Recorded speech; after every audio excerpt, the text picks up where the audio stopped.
I wasn't looking for anything hidden when I first noticed it. I was thinking about New York the way most people do. Finished. Stable. A city that knows what it is. Stone and steel. Grids locked in place. Sidewalks steady. Buildings exactly where they've always been. Nothing about it feels temporary. That's how cities are supposed to work. But then I went down, not far, just below street level. At first, it felt ordinary. Basements. Utility spaces. The kinds of places no one pays attention to, until the proportions stopped making sense. Windows pressed against dirt, doors that open into packed earth, staircases that descend and end abruptly in brick, floors that were once ground level, now buried beneath feet of compacted soil. These weren't marked, no plaques, no warnings, just silence beneath the noise. In the mid-1800s, when streets were widened and foundations replaced, workers broke into these spaces by accident. Rooms, halls, entire levels. They were documented briefly, then built over. You've walked past them. You might be standing above one right now. So the question isn't what happened. The question is when a city decides to stop explaining itself. Not because it lacks answers, but because the answers no longer serve it. Cities aren't built all at once. They're layered, accumulated, corrected, rewritten, and sometimes quietly erased. New York likes to present itself as finished, a solved equation. Every avenue measured, every block named, every story accounted for. But that confidence is surface deep, because below it, the city changes character. Down there, it isn't bold, it isn't loud, it doesn't advertise itself. It just exists, unlabeled, unexplained, waiting. When you step beneath the pavement, the scale shifts. Ceilings feel too high for basements. Walls are finished in ways no one finishes utility space. Brickwork that wasn't meant to be hidden. Windows placed where windows only make sense if someone expected light. These aren't mistakes, they're leftovers. And leftovers tell you more than blueprints ever do, because plans show intention. Leftovers show interruption. They show something stopped mid-sentence. In the 19th century, New York wasn't rising upward yet. It was spreading outward. And slowly, the city sat lower, closer to the water, closer to mud, closer to the limits of what the land could support. Streets flooded, cellars filled, disease traveled easily. So the solution wasn't subtle. They raised the city, not metaphorically, physically. Streets were lifted, roadbeds built higher, entire blocks elevated several feet, sometimes more. New foundations were poured on top of old ground, and what was once street level became something else, something inconvenient, something in the way. When that happens, you have choices. You can document everything. You can preserve it. You can explain it to the future.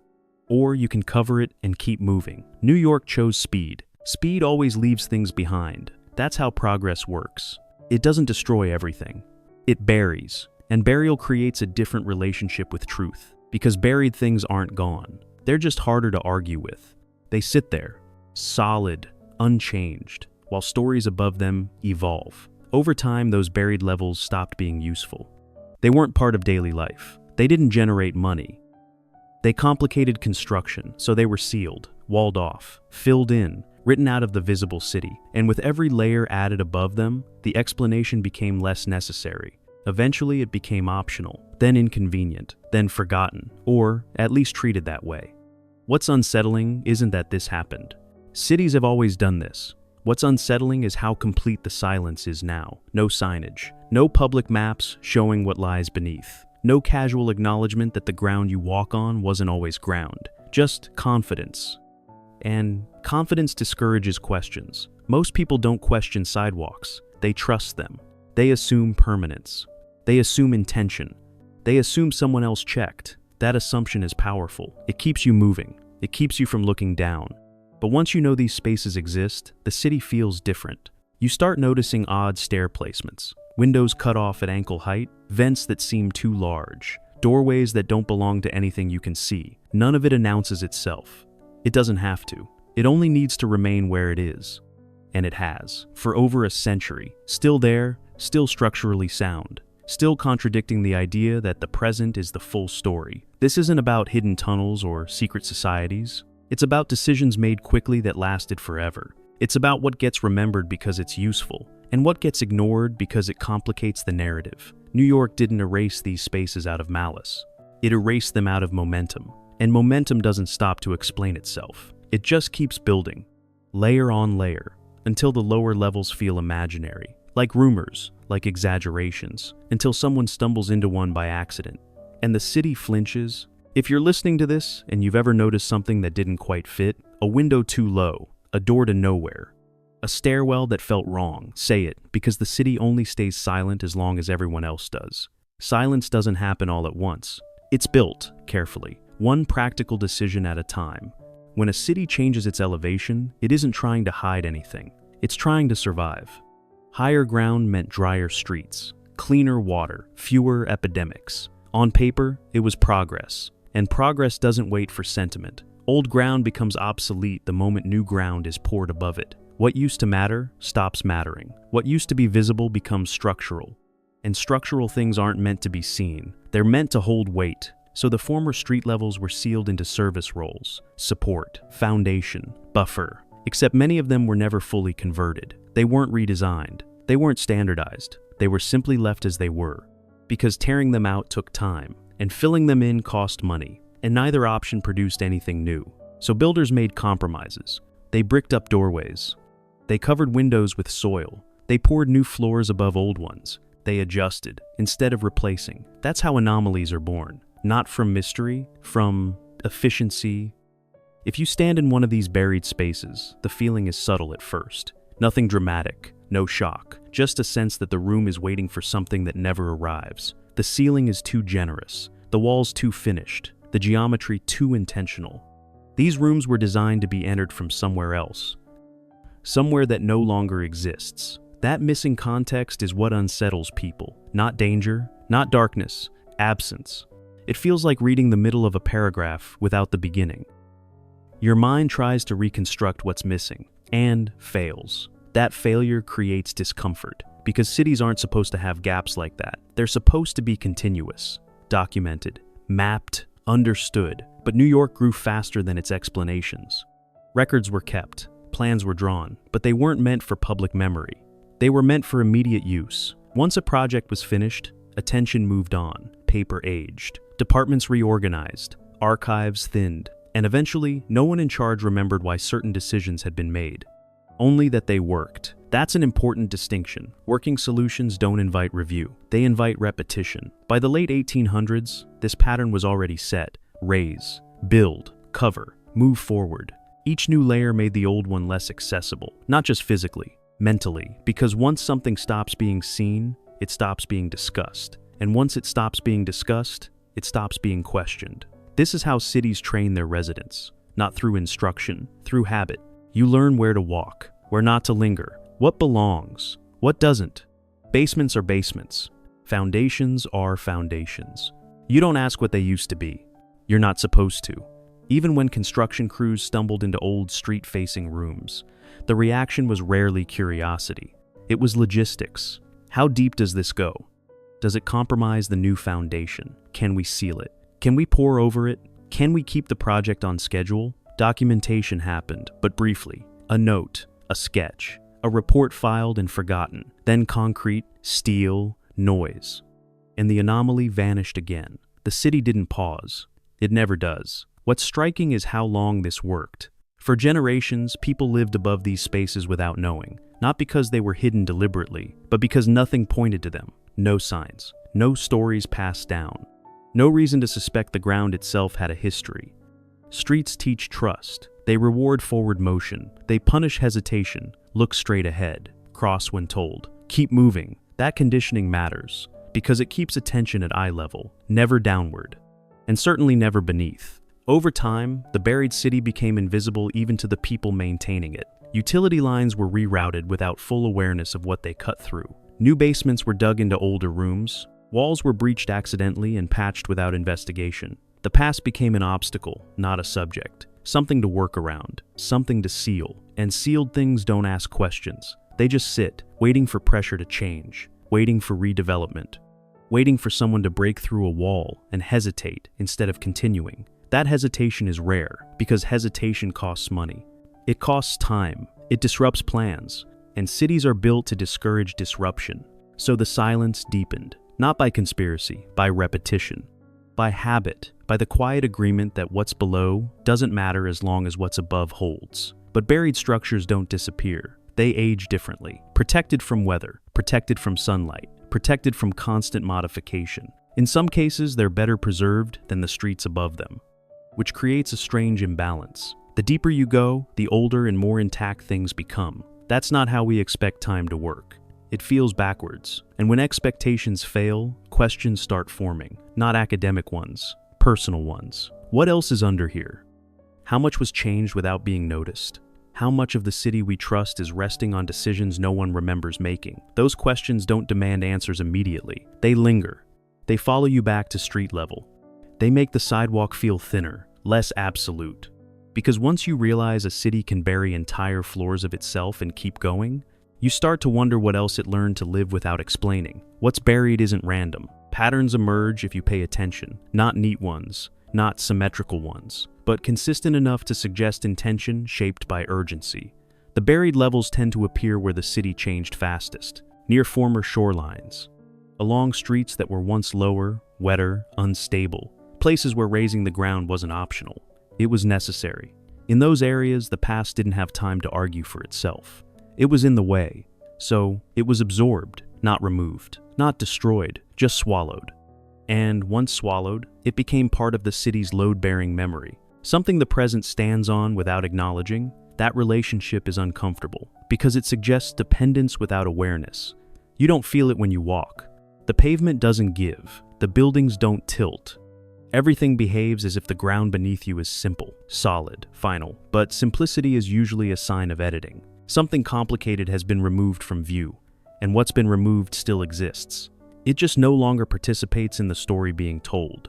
That's why these spaces feel wrong when you enter them. Not haunted, not ominous, just unfinished in a way time can't explain. The materials belong to another moment. The craftsmanship suggests use, not storage. These weren't transitional spaces. They were destinations.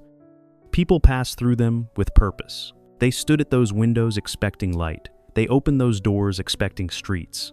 And then the streets moved, not gradually, all at once. Raising a city isn't a quiet process. Buildings were jacked up on wooden cribbing. Entire blocks lifted inch by inch. New roadbeds poured beneath structures that never stopped existing. Imagine standing inside a building while the world outside it rises. The door you used yesterday now opening into a wall, the window that faced traffic now facing dirt. Nothing inside changes, only the context does. That kind of transformation doesn't leave clean edges. It leaves overlap, moments where old and new occupy the same footprint, moments that don't fit neatly into records. Those moments are still down there, frozen, waiting. Over time, language adjusted to accommodate this. Old streets became vaults. Former rooms became substructures. What had been lived in space was reclassified into function. Language did the work of distancing. Once something is a utility, you don't ask what it used to be. You only ask whether it works. And as long as it does, the question ends there. That's how entire histories slip into technical vocabulary. They don't disappear. They get renamed. And renaming is a powerful form of forgetting, because it changes how you're allowed to think about something. A sealed doorway isn't a mystery if it's labeled structural. A buried window isn't strange if it's classified as obsolete. Those words close the conversation. They tell you there's nothing more to see, but classification isn't explanation. It's control. It sets boundaries around curiosity. And cities rely on that, because curiosity slows movement. It interrupts schedules. It asks questions no one budgeted time to answer. So the city teaches you not to ask.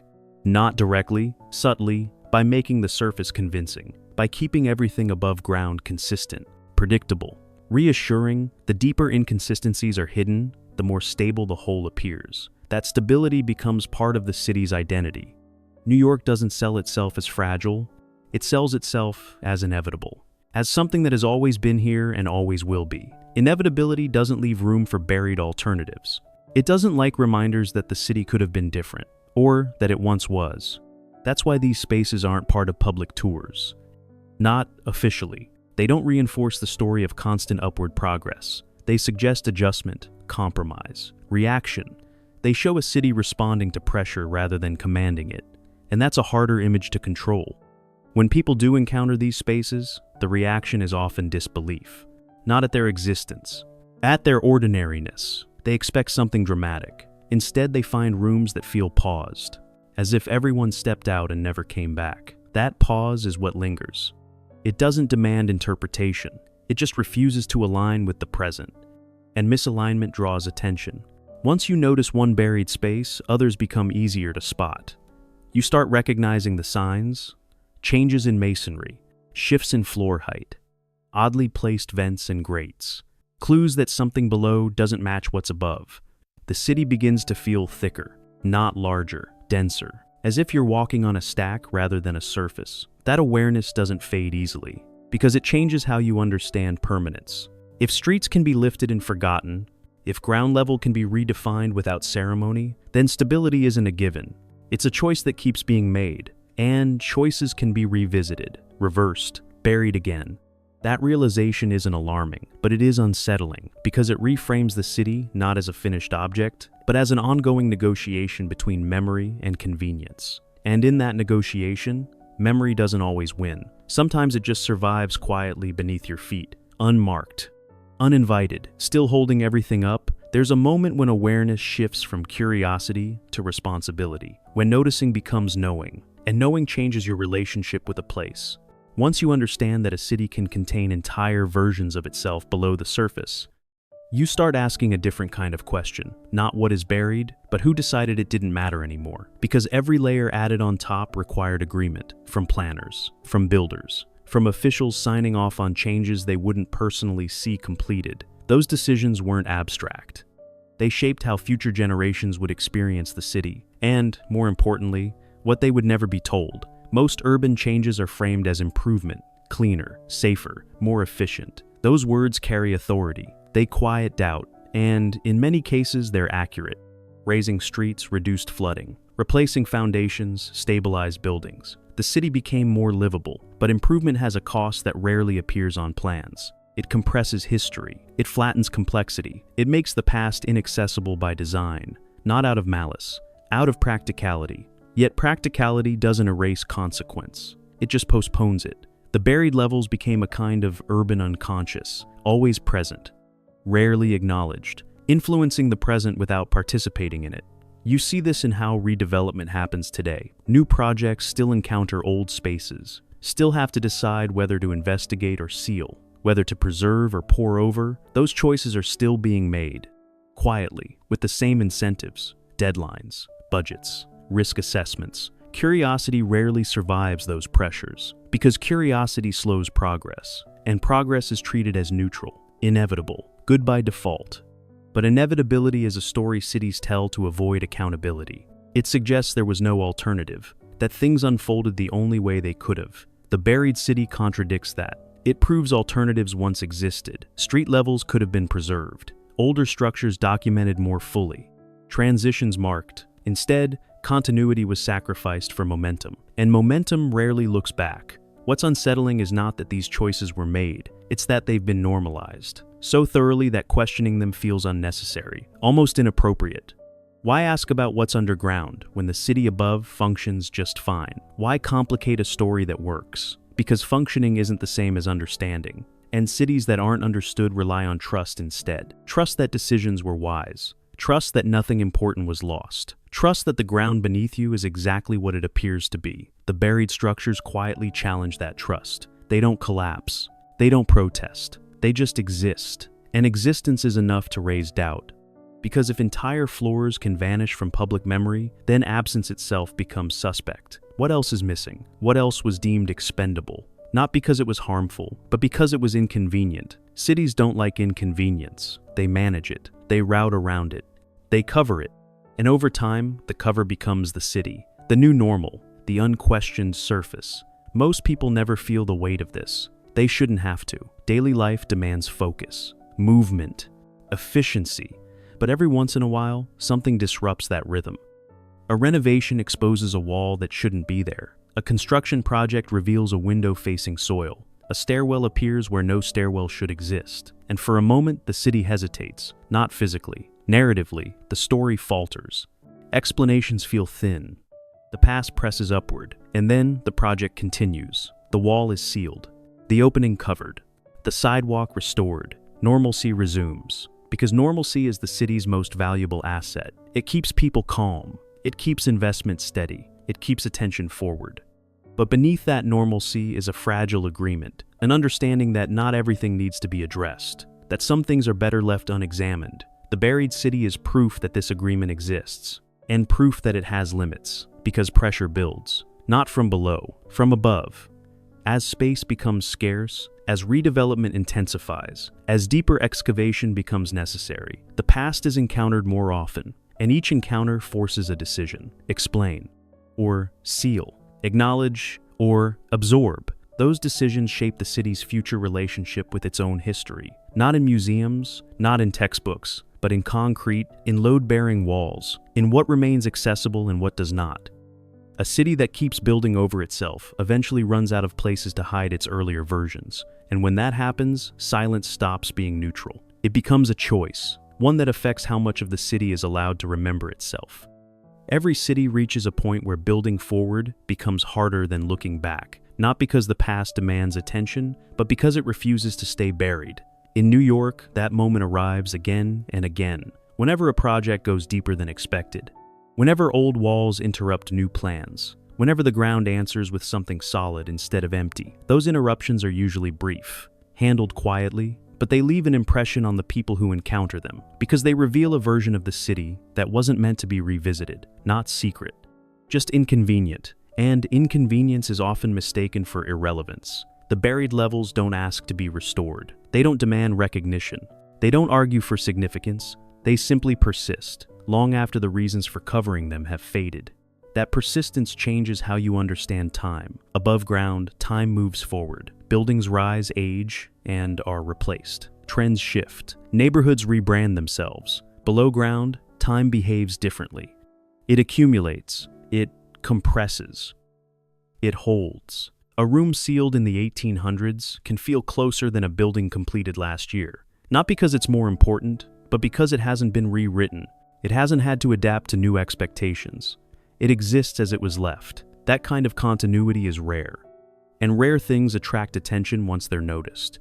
Which raises a question the city hasn't fully answered yet. What happens when people start looking down more often? Not out of nostalgia, but out of awareness. Awareness changes behavior. It slows assumptions. It introduces hesitation where there used to be confidence. And hesitation alters how stories are told. The story New York tells about itself is one of resilience and reinvention. That story isn't wrong, but it isn't complete. Reinvention always leaves behind what couldn't be carried forward. Those abandoned pieces don't vanish. They wait, and waiting is a form of survival. The buried city survives without permission, without acknowledgement. It holds up streets that deny its existence, supports buildings that never reference it. That imbalance is stable, until it isn't. As infrastructure ages and redevelopment intensifies, the margin for ignorance narrows. You can only build so much on assumptions. Eventually, you need to know what's underneath, not symbolically, structurally. And structure doesn't care about narratives. It responds to load, to pressure, to weight applied without understanding. In that sense, the buried levels aren't relics. They're participants, still shaping outcomes, still influencing decisions whether acknowledged or not. The city's future is already resting on its unspoken past, which means silence has a cost. Not dramatic, gradual, measured in maintenance budgets, unexpected delays, reinforced walls. Each time a project encounters something unaccounted for, the city pays a small price, not for the past itself, for forgetting it. Remembering doesn't mean uncovering everything. It doesn't mean turning streets into exhibits. It means admitting complexity. Accepting that the city isn't a single moment frozen in steel and glass.